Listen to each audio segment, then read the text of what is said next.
Hello mga kabibig! Welcome back sa bago YouTube channel. Ito ang pinakamaingay ng YouTuber sa balat ng YouTube. Ako si Kabibig, maglabag-labag na tang with evidence ako. Grabe!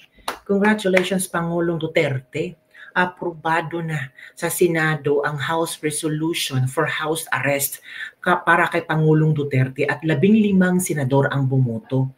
Nako, palakpakan naman natin dyan. Oo, grabe ha. Itong 15 senador mga kabibig ay ipakita ko sa inyo kung sino itong mga senador ha. Alalahanin natin kasi yung iba dito tatakbo sa 2028. At least na lang ba reference? Ito yung kapibig Senators for and against ICC House Arrest Resolution on Duterte. Yes, na Jinggoy, Ruben Padilla, Bongo, Rodante Marcoleta, Alan Cayetano, Erwin Tulfo, Ping Lacson, Bato de la Rosa, JV Ejercito, Mig Zubiri, Win Gatchalian, Cheese Escudero, Mark Villar, Joel Villanueva, and Amy Marcos. Ito yung nag-no. Risa Hontiveros, Bam Aquino, at Kiko Pangilinan, mga natural kakamping. Alam nyo naman, huwag ka na magtanong. Natural, magno-no talaga yan. Kasi mahirap naman silang mag-yes, pero yung mga kakamping ayaw sa Duterte. Mababash sila kakamping, iiwanan sila sa kakamping. Wala nang makuhang boto sila sa kakamping. Nag-abstain si Nato, Vice de Soto at Rafi Tulfo. Halata naman yung nag-abstain, no? Makatatakbo itong presidente o di kaya vice-presidente. Sobrang taas ng ambisyon. Well, kabibig, alam niyo ba kung ano ang rason ni Risa Hontiveros? Ito kabibig. I-share ko sa iyo kung ano ang rason ni Risa Hontiveros. Ito na. Sabi ni Risa, hindi tayo nagdi-deal ng sufficient fact.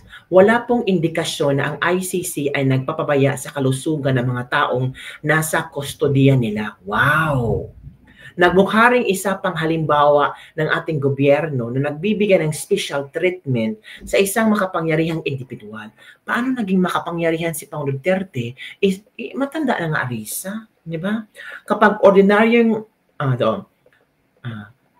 Senator Hontiveros votes no to the resolution seeking house arrest for former President Rodrigo Duterte, saying there is no sufficient basis and warning against special treatment for powerful individuals. Kapag ordinaryong lolo ang inakusahan na magnanakaw, pwedeng kulong agad at di makapagpiyansa. He says, pero dito, gobyerno mismo ang lumalaban para mabigyan ng house arrest ang isang akusado. Oh, yan ang statement. Pero itong Lolo Risa Hontiveros na nasa ICC, di ba dating presidente ito, nagsilbi sa bayan, ginawa ang lahat para sa bayan. Ganun ka kawalang puso, Risa Hontiveros? Nako, ewan ko Risa, kung makakuha ka ba ng maraming boto sa mga Pilipino. Well, ganun si Risa, hindi natin ganun talaga ang mga camping. Let me educate you. No special treatment. Di ba feeling ano sila ba? Sila yung malalakas, matatapang, yung parang silang palaging tapang. Ito kabibig. Ito yung nangyaring house meeting kanina. Manood tayo kabibig ha. Personal to me, as a person, as a Christian, as a Filipino, as a senator of this republic, I remember, Mr. President, na pinag-uusapan kasi yung smuggling ng bigas. At nandito po si then Mayor Duterte. In fact, dun muna siya naghintay sa kwarto ni Senator Pia. And in the course of their conversation, tinawag nila ako. We joined. Then may nasabi si Mayor Duterte doon that caught my ear. No? So, sabi niya, Pia, Senator, formal siya, sabi niya, Senators, Senator Pia, Senator Alan, how I deal with criminals in Davao, I take responsibility, and one day, before God, I have to account. Not exact words, but basically ang sinasabi niya, nung na-elect siya, he has to take responsibility, and he knows there is an accounting. Few years later, September 29, 2015, hindi ko po makalimutan, lumipad po ako Davao. I asked him if he's running for president, and I asked him if I could join him. He took a piece of paper, he drew yung mga graduate ng PMA, police, and then pag nagiging colonel, nagiging militar, and then he started talking about corruption and how drugs corrupted the law enforcement, and then how it will spread sa judges, sa politicians, etc. No? Long story short, after that night, instead of asking him to run, sabi niya hindi siya tatakbo, or instead of asking him if I could run as his vice president, lumabas na lang sa bibig ko na if you run, I will be for you. If you choose me, I will campaign with you. If you don't choose me, I am now committed to you. And as we say, the rest is history. There's a lot of things that we have to account for. There's a lot of truths that have to be uncovered on the part of those who are pro-Duterte. There's a firm belief that it was to protect the human rights of all Filipinos, especially against the menace of drugs. On the side of some human rights activists, tingin nila this is some strange maniac who just wants to kill everyone. So yun yung extremes. But I remember, I think a year, 2 years ago, I met a pastor, nagkwentuhan kami. Then he said the prayer, then he told me, you know, Alan, God wants you to know that Duterte is not as good as how his supporters describe him to be. But he is also not as bad as how his detractors want him to be or describe him to be. The point is, Mr. President, we can go back and forth about history, but the wheels of justice is moving, whether here in the country or in the ICC. Having said that, I know 3 things. 1, you are presumed innocent until you're proven guilty. And all human rights activists will say, yung tunay ha, hindi yung nagkukunwari na human rights activist. Ang sasabihin po, yung humanitarian treatment. Meron po kasing nagsasabing human rights activist pero siya, bakit siya? Hindi niya binigyan ng due process at pinatay niya. I can't help but remember people like Rene Sagisag who stood tall here in the Senate na kahit anong baho nung kaso o nung issue, pagtingin niya dapat may magtanggol, pagtatanggol niya. Di ba? Kasi sabi niya, they deserve a lawyer. No matter how you think they're guilty, etc. So there are a lot of human rights activists we should and we can and we should pay tribute to. But my point is this, it is not against the tenets of human rights to allow any person, especially a former president of the country, to be under house arrest or to be under a country supervised under ICI, especially in the condition of President Duterte, who is 80 years old, who is, well, at least when he was brought there, he was mentally strong. I don't really know how he is now. Pero, Mr. President, I mean, tayo, magkakasama tayo nung pandemic. You were Senate President, I was Speaker, Senate Majority Leader, was Majority Leader. Grabe po yung lungkot nung sa bahay, opisina ka lang. We were still holding office, pero can you imagine how President Duterte is coping now? So I'll oversimplify the resolution, and I know members of the Senate, especially the minority, will also speak. No? Most of us here served with President Duterte, regardless whether we're always in agreement, disagreement with him. I wasn't always in agreement with him. No? But having said that, Mr. President, ang appeal lang po is humanitarian treatment, and ang appeal po is that we do it as a country.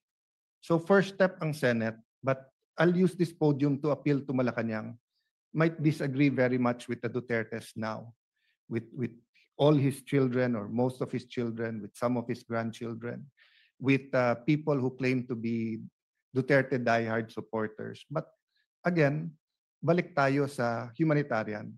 Pag tinakpan natin yung pangalan o yung mukha niya at ganun yung sitwasyon, tutulong ba tayo o hindi?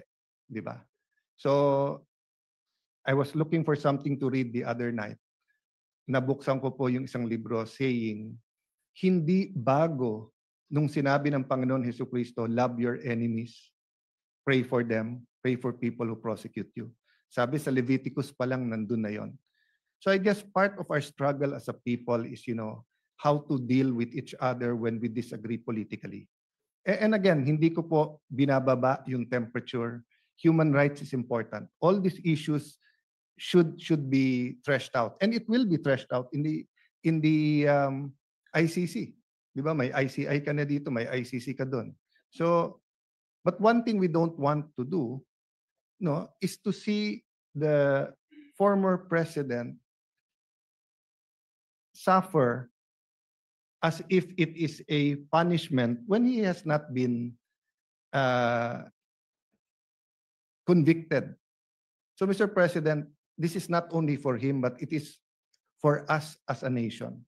I cannot imagine what the country will do if something, I don't want to say it, but if something happens with him in the detention center at wala man tayong ginawa. So I'd like to thank you, Mr. President, the Majority Leader. I'd like to thank our colleagues that we took this up today, but I'd like to appeal to the palace na pag-aralan din nila.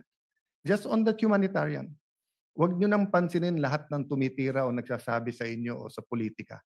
Ang punto dito, he's a citizen of our country, he's 80 years old, he needs medical attention, he needs his family, he needs people to talk to.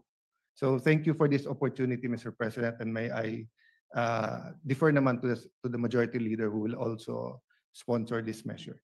Thank you, Mr. President. Majority Leader, Thank you, Mr. President. May I be allowed to just co-sponsor the measure? If I may. proceed. Thank you, Mr. President. Mr. President, yung akin dito hindi politika. Hindi na politika po. Whether I'm administration or on the other side, I'm for the country. You know that. I'm for the Senate. I believe in the Senate. And I believe the leaders of the Senate, the leadership of the Senate, and of course the leaders of our country. We want our country to move forward. But out of humanitarian concerns, I have a father, Mr. President, who's 85 years old.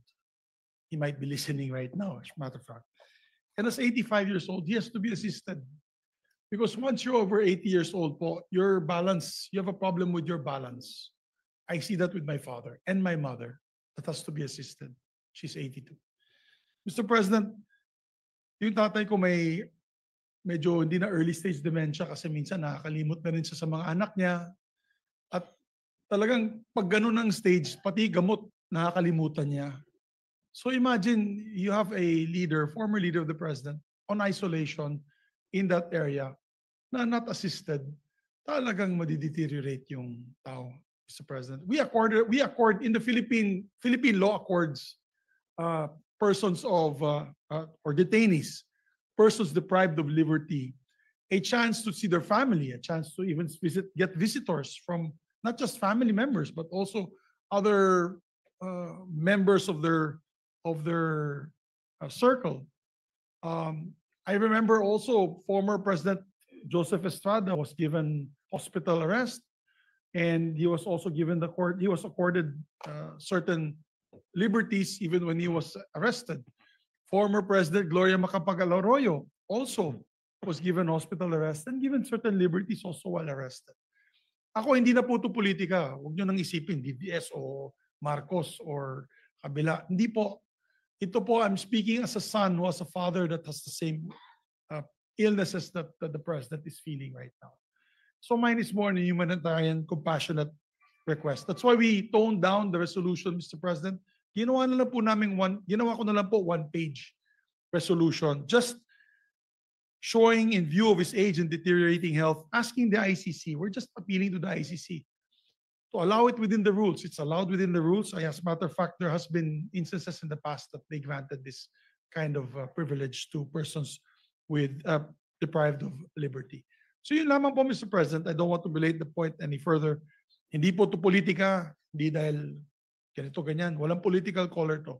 It's just for humanitarian reasons, Mr. President. I know some of the families who are victims who would probably be angry at me, and I understand that. Pero yung akin siguro, if the position was done on anybody, sabi nga ni Senator Alan, may it be anyone, as a Filipino citizen, deprived of liberty abroad, we always grant help that we can. As a matter of fact, many death row inmates who've done karumal-dumal po, karumal-dumal na krimen sa ibang bansa na Pilipino ay binibigyan po natin ng legal assistance, and also we try to push for their clemency.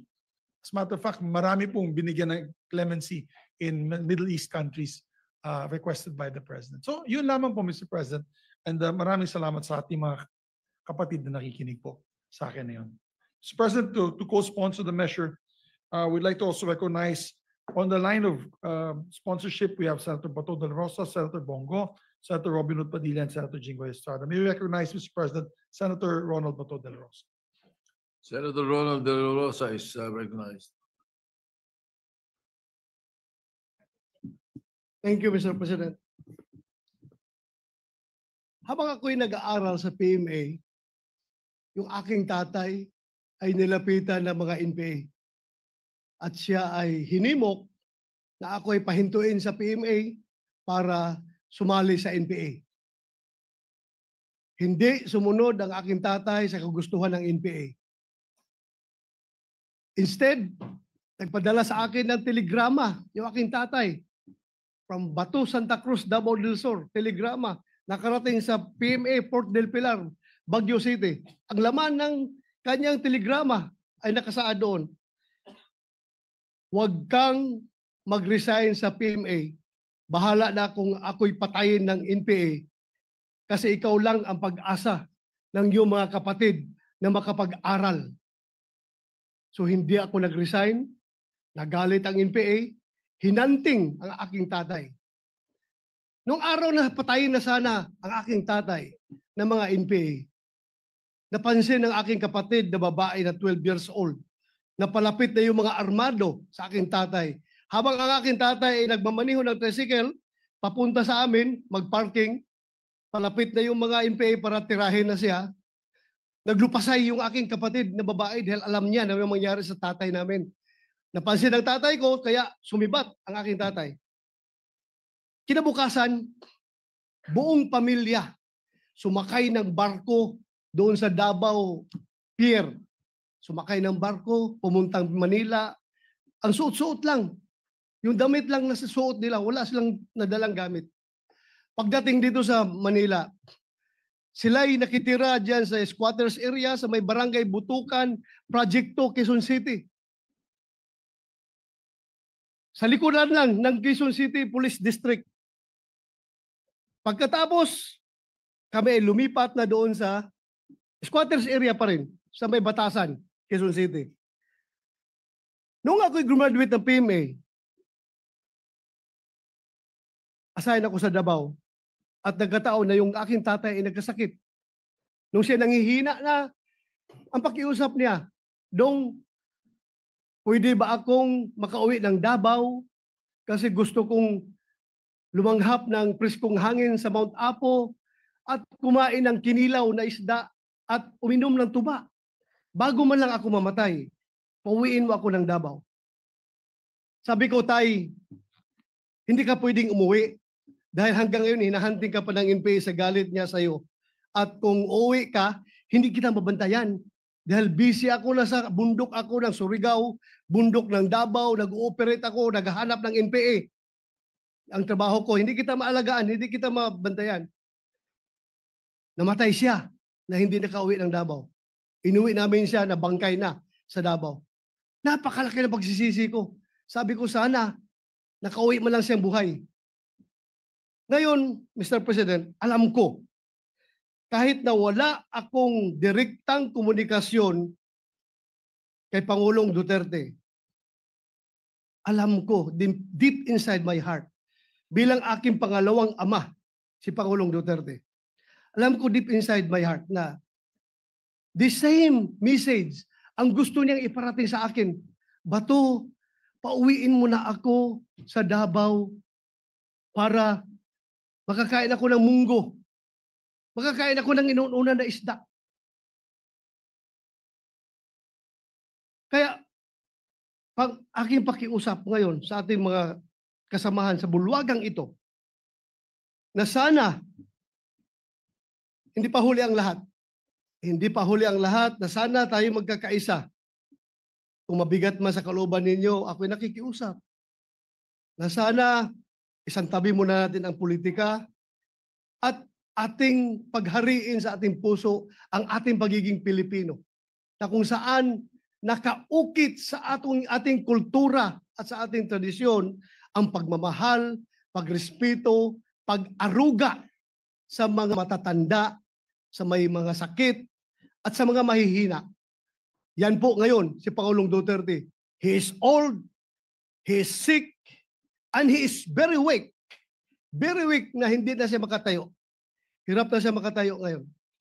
Kaya ako pinakiusap sa inyo na sana bago huli ang lahat, alam ko suntok sa buwan itong ating pinapasa na resolution, Mr. President.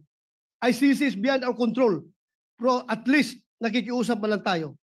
Bago man lang pumanaw si Pangulong Duterte, bago man lang siya mamatay, sana maramdaman niya na somehow merong isang sangay o isang sanga ng gobyerno, partikular ang Senado, na nag-iisip na siya ay sana makauwi at mailagay sa house arrest. Yun lang po aking pakiusap, Ginoong Pangulo. Sana suportahan natin ang resolusyon na ito. Maraming salamat at magandang hapon sa ating lahat.